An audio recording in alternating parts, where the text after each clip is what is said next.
Welcome to Sacrilegious Discourse. For this is what the Sovereign Lord says. Why do you need prophets to tell people who you are and what you want? If you can justify everything that the God of the Bible has done, then you can justify any of your behavior. A lot of this mentality is trickling into what is now mainstream right-wing Christianity. I am capable of empathy greater than this God of the Bible. This is a Bible that they tell kids. This is the good Lord. This is the good book. He is fantasizing about murder, mass murder. Head over to sacrilegiousdiscourse.com right now to find out how to leave us a review or support us on Patreon.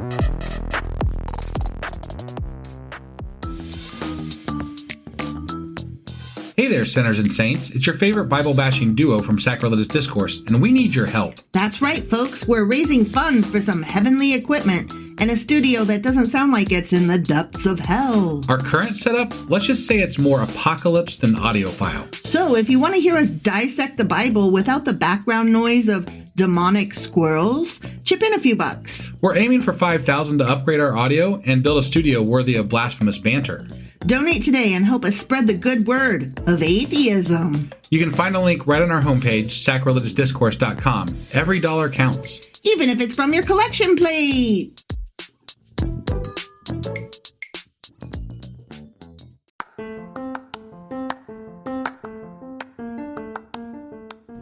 Welcome to Sacrilegious Discourse. I'm husband. And I'm wife. Together we're reading the Bible for the very first time. We grew up without religion and wanted to know what all the fuss was about. Well, what have we learned so far? That God is a dick, and apparently some people believe in talking donkeys? We're not trying to pass ourselves off as experts. Nope, we're just reading the Bible for the first time and giving our first take reaction. If you'd like to join us in this venture, you might consider starting at episode 1. Otherwise, jump in wherever you like. Alright, let's go read the Bible. Yeah, let's get to it.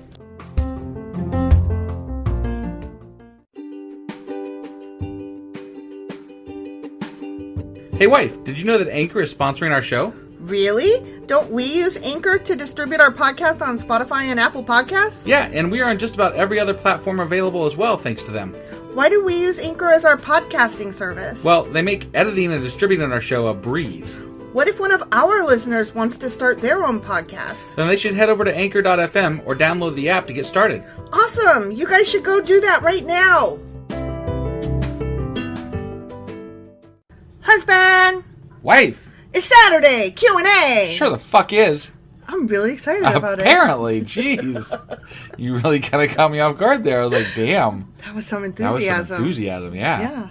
So this week we were reading about Saul and some Samuel and David. Mm-hmm. David killed a motherfucking giant, and there was a bunch of spears thrown. Yeah. And tips. And shafts. And dick tips. Yeah, that too. Yeah. Oh, and foreskins. Foreskins. So what is it we're talking about today? Well, you and I were really confused about the timelines, particularly of when Saul met David and what role Saul played. Was I right to be confused? Yes. So I'm glad we were right to be confused. Okay, all right. Yes. I'm glad to hear that. I'm glad it wasn't just me then. No. So I'm not crazy. No. Okay, it's the Bible. It's the Bible. The Bible's wrong. The Bible is wrong and bad. Okay, just making sure here. Yep. All right, so that's what we're covering in our Q&A today. We are indeed. Let's get on into it. Okie dokie.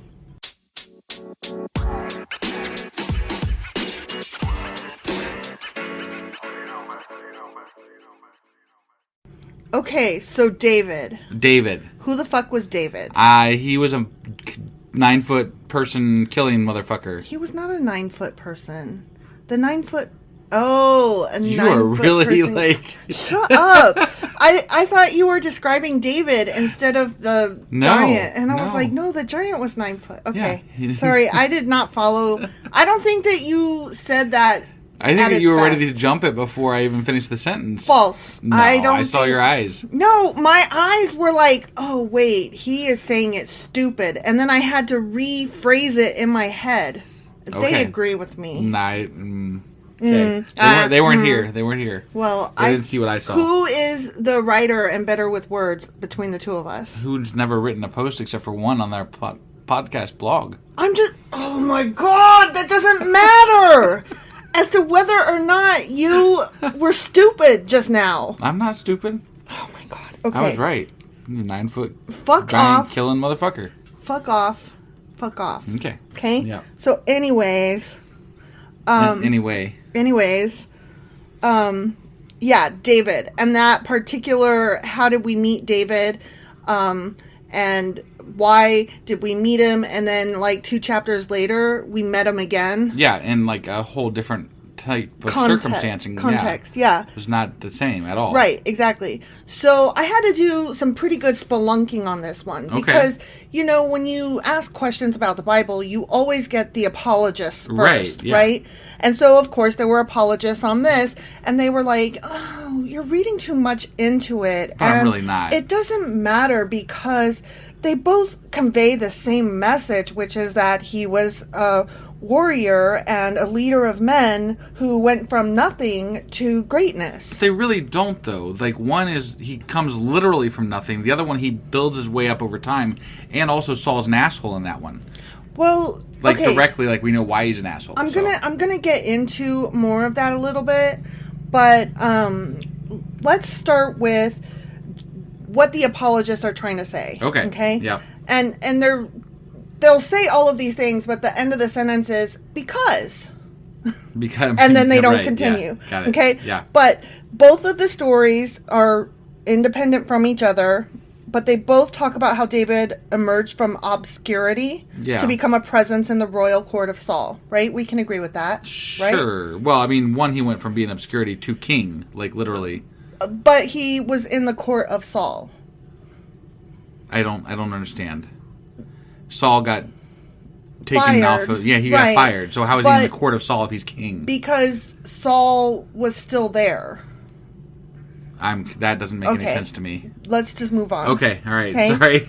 Both stories began with none of us, including Saul, have any idea who David is. Mm-hmm. We have to be introduced to him both times and to his family. Right. In both stories, his father, his 3 eldest brothers are named, and he has 4 other unnamed brothers. Got it. Got it? Yeah. Okay.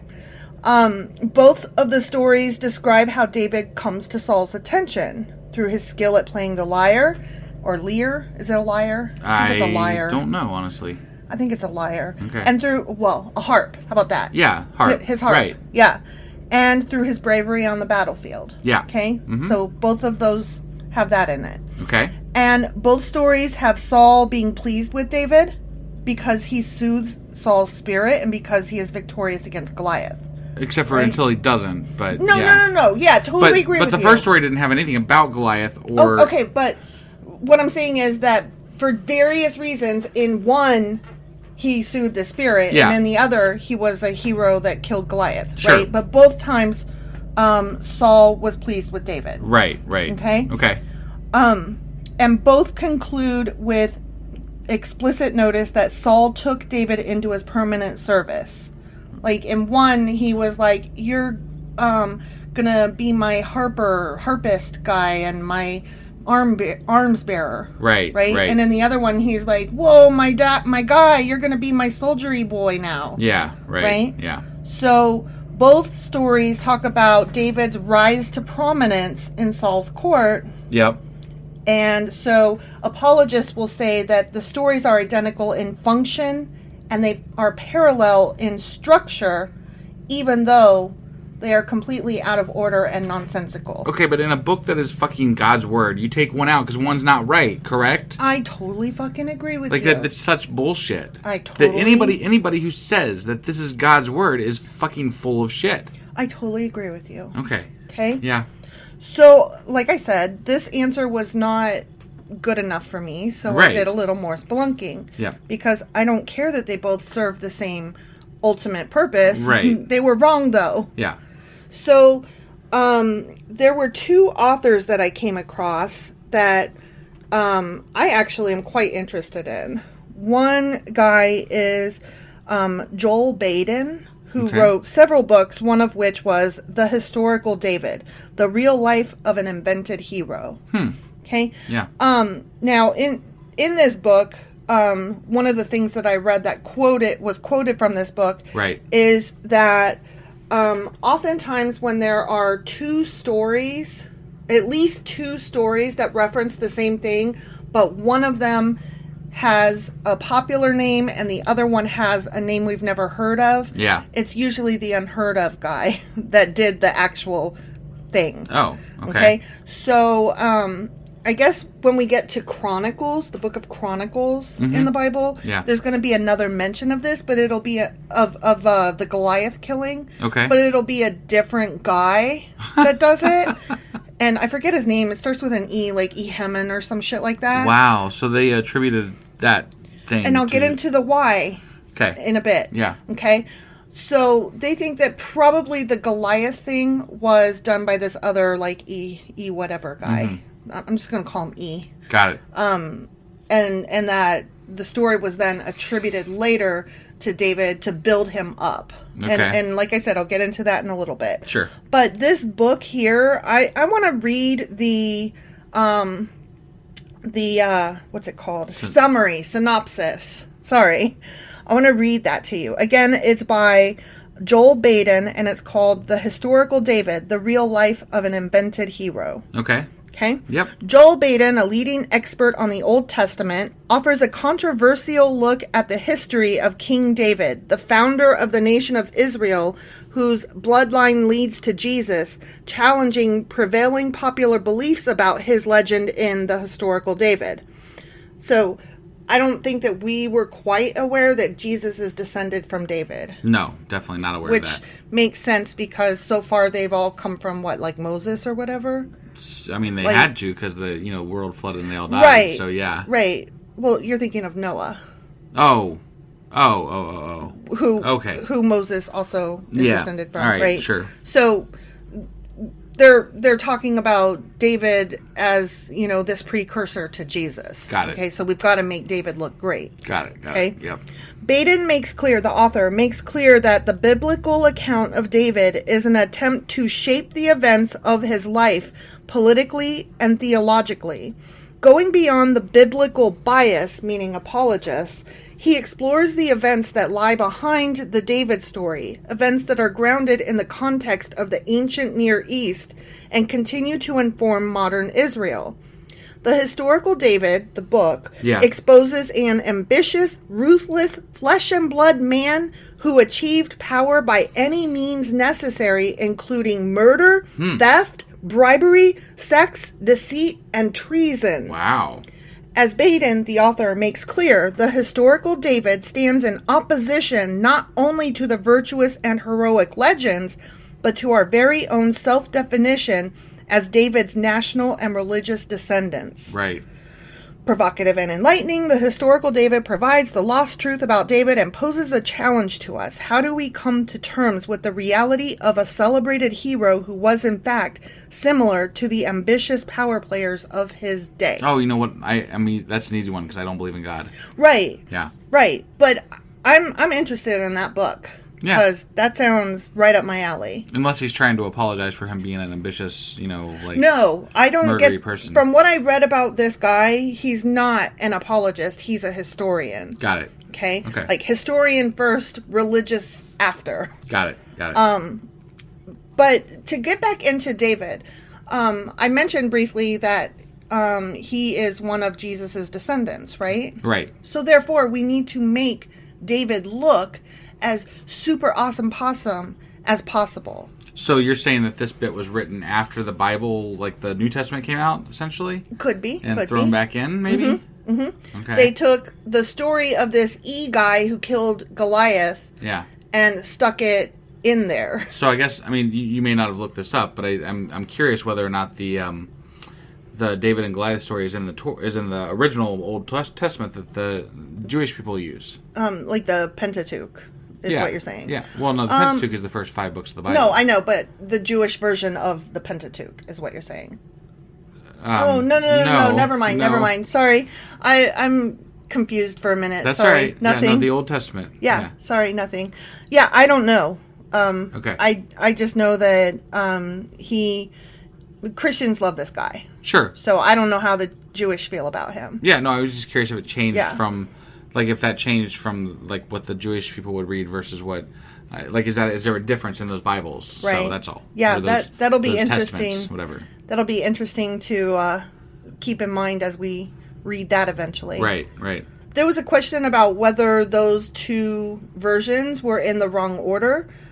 How Saul met David. Yeah. But even if you reverse the stories and put them in a different order, there's no way to make them reconcile with each other. Gotcha. So it is very obviously two separate stories. Right. Now, apologists will say, no, when Chronicles, when it says that killed Goliath, that he was actually killing Goliath's brother. Ah, I see. Yeah. Total apologist, Yeah, right? Like, sure. what can we say? What can we make up? Anything to make this be true. Right. Yeah. There is another book called How to Read the Jewish Bible by Mark G. Brettler. Okay. And I want to read this synopsis as well, because just the synopses alone of these two books really, I think, answers our question and gives context to what we're asking. Okay. You know, they describe David and who we're asking about. Sure. So in his new book, Master Bible Scholar and Teacher Mark Brettler argues that today's contemporary readers can only understand the ancient Hebrew scripture by knowing more about the culture that produced it. And so Brettler unpacks the literary conventions, ideological assumptions, and historical conditions that inform the biblical context and demonstrates how modern critical scholarship and archaeological discoveries shed light on this fascinating and complex literature. Brettler surveys representative biblical texts from different genres to illustrate how modern can read these texts. Modern people. what? Modern people, it should say. Sorry. He guides us in reading the Bible as it was read in the biblical period, independent of later religious norms and interpretive traditions. Understanding the Bible this way lets us appreciate it as an interesting text that speaks in multiple voices on profound issues. Although the emphasis of How to Read the Jewish Bible is on showing contemporary Jews as well as Christians how they can relate to the Bible in a more meaningful way, readers at any level of religious faith can benefit greatly from this comprehensive but remarkably clear guide to interpreting the Jewish Bible. So the reason that I read that is that there is another thing that was a quote that was taken from that particular book. Okay. And in that book, he's the one that put forth the idea that apologists will suggest that Goliath killed by E was actually the Goliath that we know's brother. Got it. Okay. So, yeah. And he's not saying that's what happened. He's saying, you know, some people think this. Right. Okay. He is also the one that put forth the idea that if two people are mentioned, one famous, one not, Yeah. that the story most likely should be attributed to the less famous of the two. Gotcha. He had some really interesting things to say about who the fuck David is. And what I would recommend if you want to know more about this particular thing, Right. is to hit up Reddit, because there, seriously, there is like an entire rabbit hole just on this section alone. These, like 4 verses Yeah. in the chapter, or these 4 chapters Right. in the book of 1 Samuel. Yeah, I don't doubt it, because I was very confused through these chapters. It was crazy. Yeah. So. Yeah. So the most likely, to answer your question in the short, the most likely answer is that there were indeed 2 different stories. They changed the name of one of them from the E guy to David, and then tried to interweave them and did a really piss poor job. Yeah. And the reason that they did that was because they're trying to make David look awesome. But there's another little historical thing as well. Okay. Remember when I told you about how the kingdom like split into 2? Yes. And how there were like kings in one and then kings in the other. Right. That's and, why they mentioned Judah separately. Mm-hmm, right. Mm-hmm. So David, when he was made king, he was king in, I forget which area. I think it was the the Bethlehem one. Okay. If I'm not mistaken. But he was made king separately from where Saul was. So this was also a political move to make Saul look as horrible as possible to excuse why David took the kingship. Not was given the kingship, but took the kingship. To excuse his behavior as Jesus' descendant. Okay. You get what I'm saying? I think so. I think David was a bad guy. Right. But the Bible's trying to make him look super pretty. Got it. Because we need to love him because Jesus came from him. And anybody Jesus came from has to be pretty. Got it. Okay. So. Sure. It was not just. But I thought Jesus came strictly from God. Like, basically. But Mary or Joseph, I don't know which one, was can't be Joseph. Right. Be Mary. Right. So Mary then was directly descended from these people. Okay. All so, she's the one that carried the Jesus child. I guess. So, yeah, there's that whole question as well. Who gives a fuck who Jesus is descended from if he's God, right? Right. It doesn't matter. He just used some genes and was like, there it is. It is. But there can't be any bad genes in God. So, right. But they don't know anything about genes in the Bible. So why don't they just think that God just implanted the perfect human in there? Right, exactly. So, because he would only be implanted in a perfect vessel. And so that perfect vessel had to be descended from, directly from these perfect sources. You know what? What? It sounds like a bunch of bullshit to me. Oh, definitely. Yeah. Definitely. Yeah. All right. Well, that was, is that pretty much all we got on the David story? Yeah, that was pretty much it. And apologies for having hidden up future books that we haven't read yet, including the New Testament. It was relevant. It seems that the more we read, though, the more that we have to drag the Jesus story is getting involved. Well, it's really annoying. We've actually had somebody, tell us they don't want us to talk about that because the Old Testament stands alone without Jesus. It should, but it doesn't because people went back and rewrote it. Yeah. Rewrote it, sorry. Yeah. The stories that were changed or inserted were done because of Jesus apologists. Right. So we can't help but mention these things. Right. Like, my bad, I didn't mean to have politics and... Well, I think it would be really interesting to read it without the edits from Jesus apologists. Yeah, that would be badass. And then go from there to read the New Testament, because then it would be a very glaring difference between what Old Testament versus New Testament is, and those apologies wouldn't be there, so it would be very... But then what you're basically... stark differences. But what you're basically talking about then is not the Old Testament Bible. You're talking about a collection of Greek and Roman stories from way back. Sure. And that's different. I got you. Hint, spoiler alert, it's not different. Right. There's so much wrong with all of this. Oh, so yeah, it's definitely. That's all. Definitely. That's it. Yeah, well, that's why I wanted to... People that didn't know how to write, trying to mesh all kinds of shit together and just throw it all into one book and call it done. Well, okay, but to be fair, in their defense, they had no idea that this was going to be around for thousands and thousands and thousands of years. They were probably just trying to, pass it to their current followers. Sure, but doesn't somebody in like the, 14 or 1500s be like, maybe it's time we, Sure. People are starting to read more. We got that printing press thing that's got invented or whatever. Right. Maybe we should edit this. Maybe we should make this concise. Yeah. But at that time, too, they weren't eager teaching people to read. So I don't think it ever occurred to them, we're going to need to clean this shit up. Right. Until it was too late. And now you cannot touch it.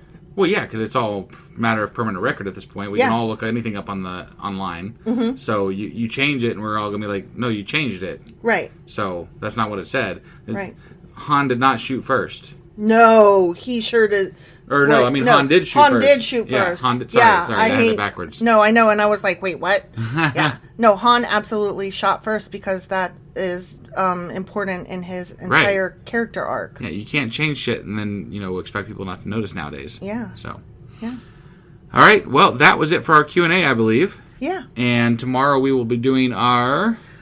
weekly replay, and then we will be back on Monday for 1 Samuel chapter 21, I believe. All right, sounds good. We'll see you guys then. Okay, bye. Bye.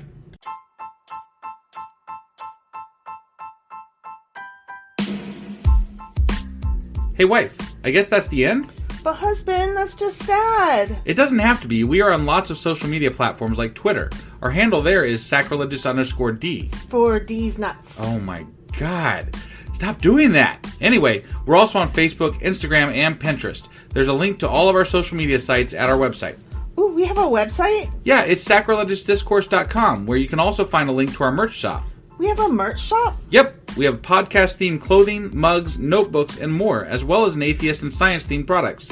Wow, our fans should really go check that out right now. Definitely. They can get in touch with us by sending an email to sacrilegiousdiscourse@gmail.com. But before they do that, we could really use some help. Oh yeah? With what? Well, it's not free running the podcast, and we need some financial support in order to get better equipment, which will free up time so we can concentrate on our podcast and our fans. Okay, so what should they do? Head over to patreon.com/sacrilegiousdiscourse and sign up as a contributor on our podcast. Supporters there receive additional bi-weekly episodes that we record just for our Patreon members for as little as $2 a month. Also, we'd really appreciate it if you would like and subscribe on whatever platform you're using. And Apple Podcast reviews help us out tremendously. Like and subscribe. Leave an Apple review. Join us on Twitter. Support us on Patreon. That's a lot of instructions. Don't forget to say thanks. Thanks. Okay, bye.